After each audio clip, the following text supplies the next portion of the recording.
बच्चों आज की इस वीडियो में 8th ग्रेड अभ्यास पुस्तिका कक्षा 8 सामाजिक विज्ञान की जो आपकी पुस्तक है इसका अध्याय 4 हम सॉल्व कर रहे हैं।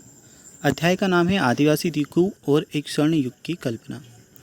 तो जो इस चैप्टर का कंप्लीट सॉल्यूशन आपको इस वीडियो में बताया जा रहा है। जैसे कि आप देख सकते हैं क्वेश्चन नंबर 1 हमसे पूछा है कुछ समय के लिए बिना खेती छोड़ दी जाने वाली ज़मीन को कहा जाता है। बच्चों ऑप्शंस में हमें 4 ऑप्शन दिए हैं, ऊसर, परती, बंजर या फिर दोमट। तो जो ऐसी भूमि जैसे कुछ समय के लिए ऐसे ही छोड़ दिया जाता है तो इसे हम बोलते हैं परती भूमि। बी वाला ऑप्शन परती आपका सही उत्तर है। बच्चों इसके बाद में सेकंड क्वेश्चन है सुमेलित कीजिए।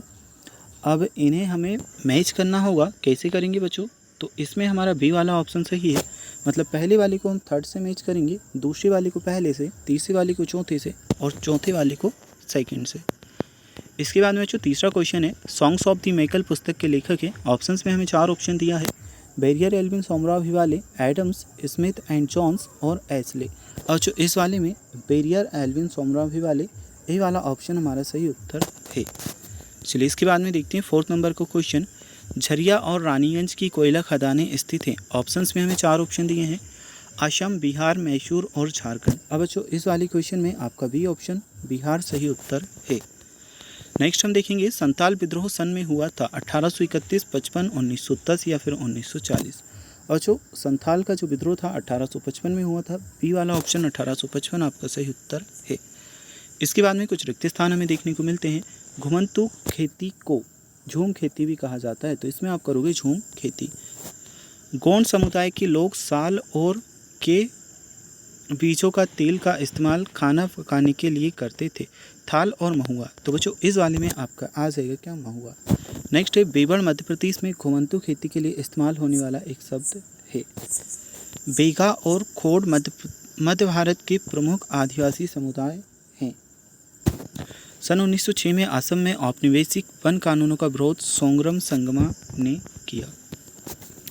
चलिए इसके बाद में देखते हैं 7वां प्रश्न आपसे पूछा है घुमंतु किसान मुख्य रूप से कहाँ रहते थे। उत्तर में आप लिखोगे घुमंतु किसान मुख्य रूप से पूर्वोत्तर और मध्य भारत की पर्वतीय व जंगली पट्टियों में रहते थे। तो जो ये आपके 7वें नंबर का प्रश्न का उत्तर। बच्चों अगर अभी तक आपने वीडियो को लाइक नहीं किया तो कर लीजिएगा, चैनल को सब्सक्राइब भी आपको कर लेना है। देखिए क्वेश्चन नंबर 8 में हमसे पूछा है आदिवासी समूह अपना जीवन यापन किस प्रकार करते थे। तो जो क्वेश्चन नंबर 8 के लिए हम उत्तर लिखेंगे आदिवासी समूह अपना जीवन यापन झूम खेती, शिकार, वन उत्पादों को इकट्ठा करके एवं कुछ जानवरों जैसी गाय, भैंस, बकरियां पाल करके करते थे। तो इसके बाद में है 9वां आपका प्रश्न बल्ली विद्रोह कब और कहाँ हुआ था। उत्तर में हम लिखेंगे बल्ली विद्रोह सन 1940 में महाराष्ट्र में हुआ था। बच्चों प्रश्न क्रमांक 9 के बाद में प्रश्न क्रमांक 10 है झूम खेती की विशेषताएं हमें बतानी है। उत्तर में हम लिखेंगे झूम खेती की निम्नलिखित विशेषताएं हैं। झूम खेती जंगलों के छोटे भूखंडों पर की जाती है। झूम खेती में जब फसल पक जाती है तो उसे काटकर दूसरी जगह खेती की जाती है। मतलब बच्चों अगर एक बार हम किसी खेती पर फसल कर चुके हैं तो झूम खेती पर उस पर दोबारा फसल नहीं बोई जाती, फिर खेती करने के लिए अलग से बच्चों क्या वन वगैरह काटे जाते हैं, मिट्टी वगैरह बनाई जाती है और वहाँ पर खेती की जाती है। ठीक है, झूम खेती में घास फूस को जलाकर राख में फसलों के बीज को बिखेर कर बो दिया जाता है।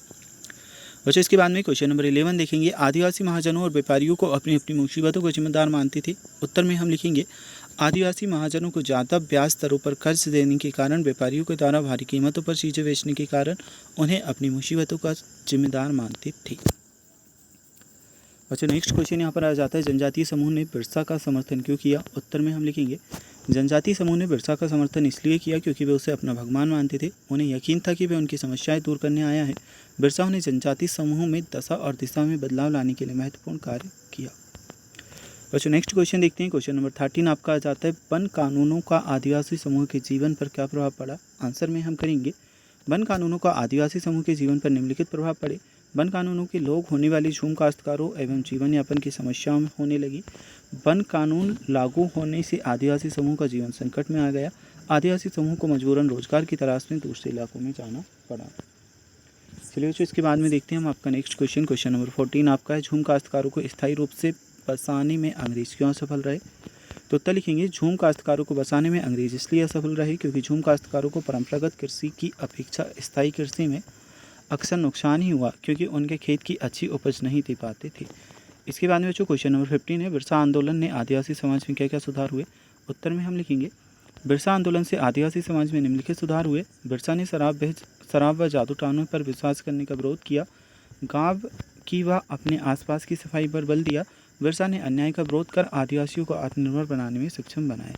बच्चों इसके बाद में 16 नंबर का क्वेश्चन है, बिरसा आंदोलन के महत्वपूर्ण परिणाम क्या हुए। उत्तर में हम लिखेंगे बिरसा आंदोलन के महत्वपूर्ण परिणाम। बिरसा आंदोलन में औपनिवेशिक सरकार को ऐसे कानून लागू करने के लिए मजबूर किया गया जिनके जरिए दीकू लोग आदिवासियों की ज़मीन पर आसानी से कब्जा न कर सके।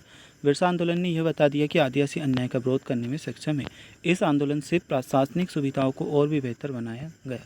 बच्चों क्वेश्चन नंबर 17 है, इसमें हमें एक डायग्राम दिया है, मतलब भारत का नक्शा दिया गया है। इसमें हमें इन चीज़ों को दर्शाना है। तो बच्चों हमने भील, बेंगा, गोंड, संथाल, मुंडा और ये सभी चीज़ें दर्शाई हैं।